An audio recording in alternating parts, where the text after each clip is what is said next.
Officials are warning anglers to keep out of certain areas during this cold snap.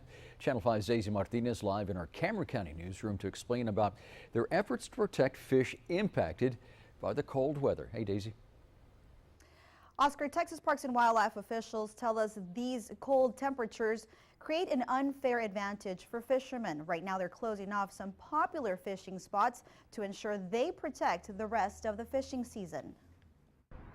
The dipping temperatures didn't keep fishermen away in Cameron County. In fact, these fishermen tell us it's what brought them out here. You get a lot of fish right now coming in from the cold weather.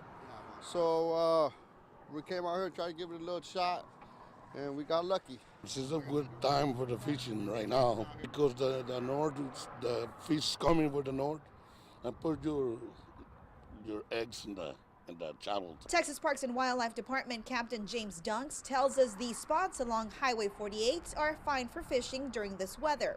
But there's several others that game wardens are closely monitoring. On the west side of the shoreline, south of the causeway, down the intercoastal to the old causeway. That area right there back to the west, including the intercoastal, is closed.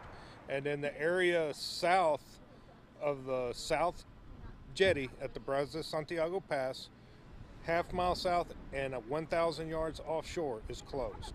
He says they are keeping fishermen away from these areas as a conservation effort. With so many fish looking for warm waters, allowing fishing during this time could be disastrous for the rest of the fishing season. But you could take out a year's stock of fish by overfishing them. Literally, you can catch a limit of fish in a matter of a minute. I mean, you pull them in as soon as your line hits the water, you're catching a fish. De Leon tells us most fishermen play by the rules, and he doesn't mind these restrictions to ensure good fishing in the future. You don't want to go out there and and not catch fish. Dunks says game wardens are closely watching all popular fishing spots right now to ensure anglers are following the rules on fish size and limit.